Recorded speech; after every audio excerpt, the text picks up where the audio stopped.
بسم الله الرحمن الرحيم والصلاة والسلام على أشرف المرسلين. السلام عليكم. Bonjour tout le monde. Dans cette vidéo, je vais présenter la solution d'un examen في module traitement de signal, la partie process aléatoire. C'est un examen de l'université Borj Bouarerich, faculté de technologie, département d'électronique, module process aléatoire, ce qu'on appelle le SAPS, signaux aléatoires et les process stochastiques, l'année universitaire 2019-2020, l'année d'études Master 1 spécialité système de télécommunication. Le responsable du module, c'est Dr Z Missali. On a vu la vidéo précédente la solution de l'examen numéro 1. Donc, c'est un examen qui a été fait le premier trimestre de la formation système de télécommunication. Dans la vidéo précédente, on a vu la solution de l'exercice numéro 1 sur les systèmes stochastiques. L'énoncé, c'était soit un filtre RC passif, bas du premier ordre avec R la résistance, et c'est la capacité. L'entrée du filtre est un signal aléatoire blanc centré de densité spectrale de puissance égale à 1,0 sur 2. On vous demande de rappeler la fonction de transfert de ce filtre, calculer la moyenne, la densité spectrale de puissance et la puissance du signal de sortie. On utilisera le fait que la primitive de 1 sur A au carré plus x au carré est égale à 1 sur A, arc tangent de x sur A.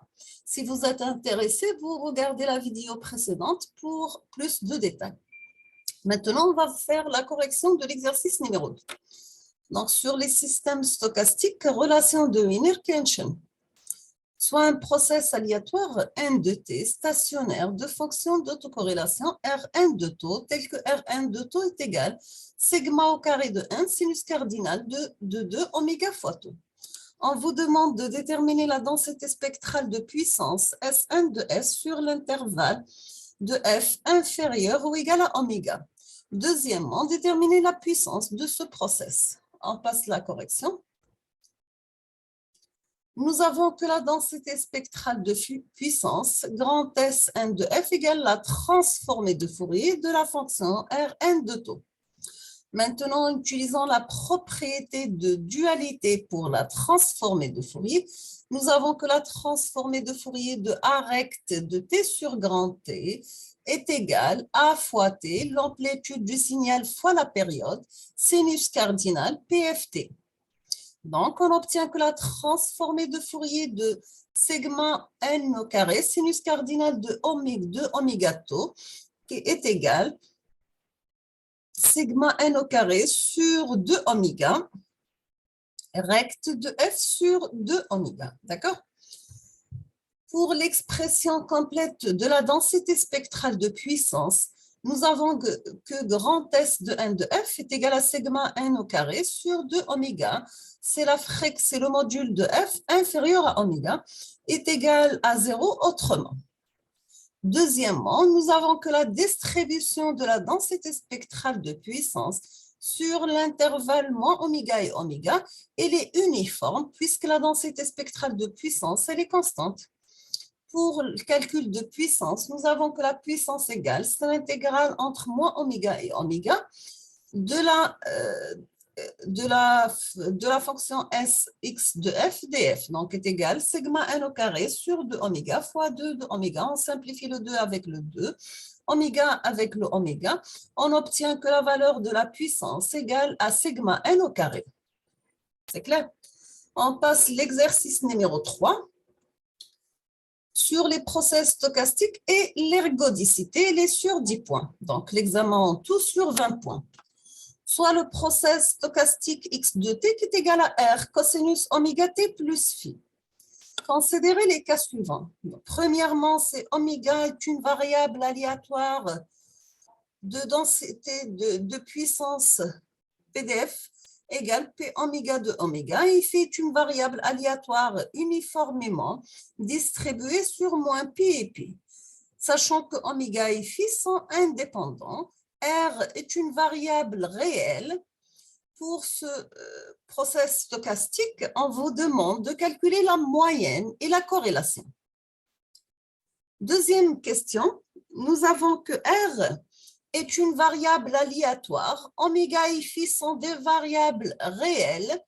Pour ce process stochastique, on vous demande de vérifier la stationnarité du process. Nous avons que phi est une variable aléatoire uniformément distribuée sur l'intervalle moins pi et pi. R et oméga, des variables réelles. Pour ce process stochastique, montrez que le process est à moyenne et à corrélation ergodique.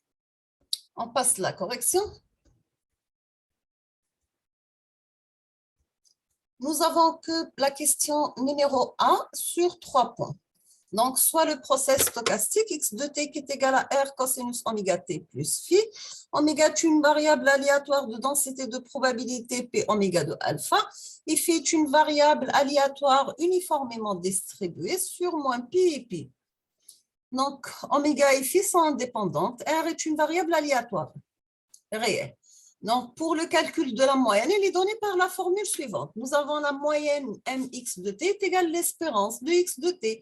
Donc, c'est l'espérance de r cosinus oméga t plus phi qui est égale à r par e cosinus oméga t plus phi. R, c'est une constante. On peut sortir l'intégrale. Donc, nous avons cosinus a plus b, c'est cosinus a cosinus b moins cosinus a sinus b. Donc, on obtient que R par E cosinus oméga t cosinus phi, moins R, l'espérance de sinus oméga t sinus phi. Comme les deux variables oméga et phi sont indépendantes, donc on obtient que la moyenne mx de t est égale à R par E cosinus oméga t fois l'espérance de cosinus phi, moins R, l'espérance de sinus oméga t fois l'espérance de sinus phi.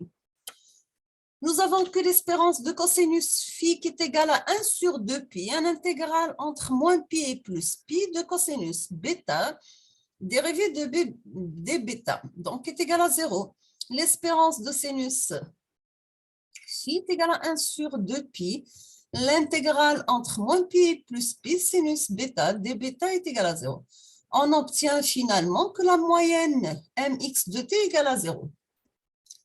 Nous avons aussi pour la fonction de corrélation de x de t, elle est définie par la fonction d'autocorrélation, corrélation de x, t de t plus tau est égal à l'espérance de r au carré cosinus oméga t plus phi par cosinus t oméga t plus tau plus phi.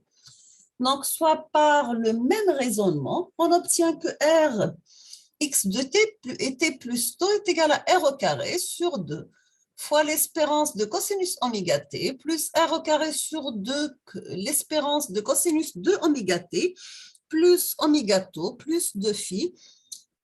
À la fin, on obtient que l'espérance de cosinus oméga t, cosinus de oméga t est égale à 0. Donc, ça reste que la fonction r de corrélation est égale à r au carré sur 2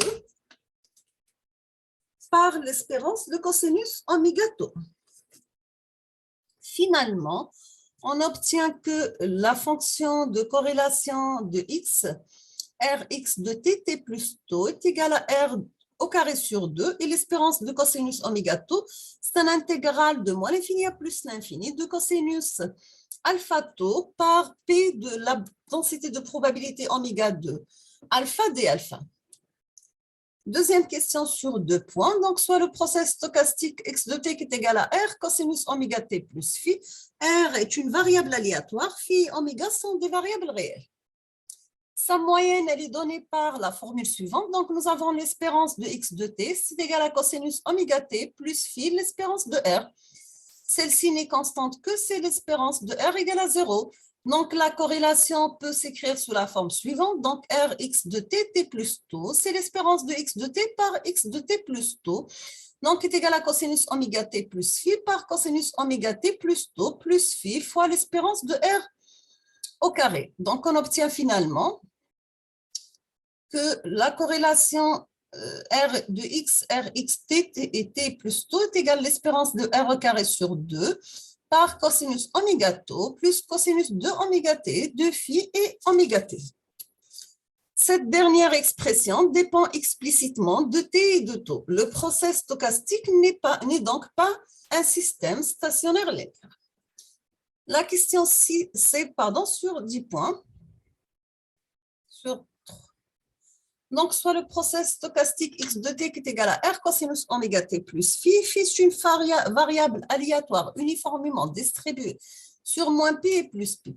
R et oméga sont des variables réelles. Donc, pour calculer la moyenne et la corrélation de x de t, la moyenne, elle est donnée par mx de t, c'est l'espérance de x de t qui est égale à l'espérance de r cosinus oméga t plus phi est égal à r, c'est une constante, on peut sortir l'espérance. Donc, est égal à R, l'espérance de cosinus oméga t plus phi. Nous avons que la densité de probabilité de la variable aléatoire phi est égale, p phi de alpha est égal à 1 sur 2 pi, parce que c'est une variable aléatoire uniformément distribuée sur l'intervalle moins pi et plus pi. Donc, est égal à 1 sur 2 pi pour alpha compris entre moins pi et plus pi égale à 0 ailleurs. On obtient donc que la moyenne mx de t qui est égale à R l'intégrale de moins l'infini à plus l'infini de cosinus oméga t plus alpha par la densité de probabilité p phi de alpha d alpha qui est égale à R sur 2 pi à l'intégrale de moins pi à plus pi cosinus oméga t plus alpha d alpha qui est égale tout simplement à 0. Pour la corrélation, nous avons Rx de t et t plus tau, c'est l'espérance de x de t par x de t plus tau. On obtient que Rx, la corrélation de x de t plus et t plus tau est égale à r au carré sur 2 pi, un intégral entre moins pi et plus pi, cosinus oméga t plus alpha, cosinus oméga par t plus alpha d alpha.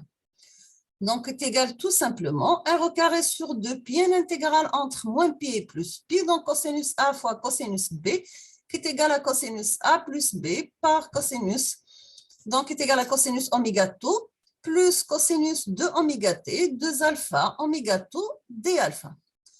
À la fin, après simplification, on trouve que la corrélation de x égale à r au carré sur 2 cosinus oméga tau.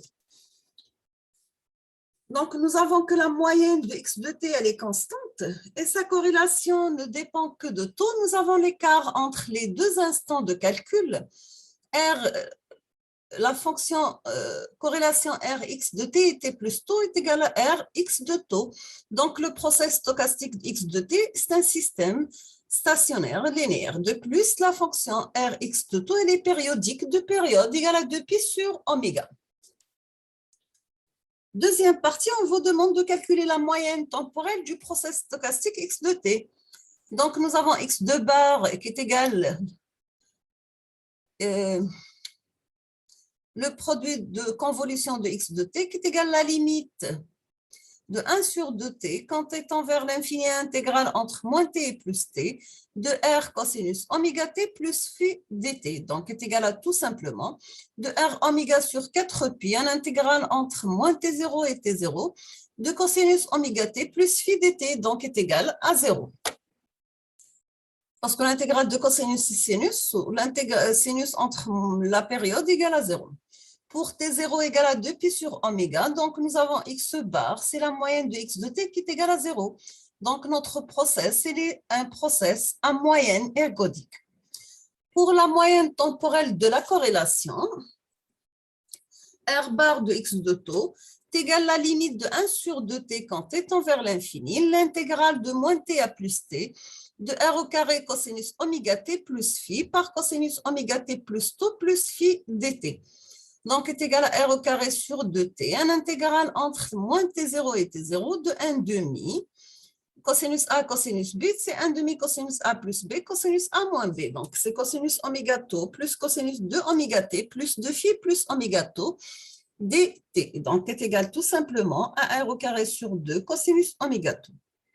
Donc, on obtient que la corrélation Rx de tau qui est égale Rx bar de tau, notre stationnaire, est donc également en corrélation ergodique.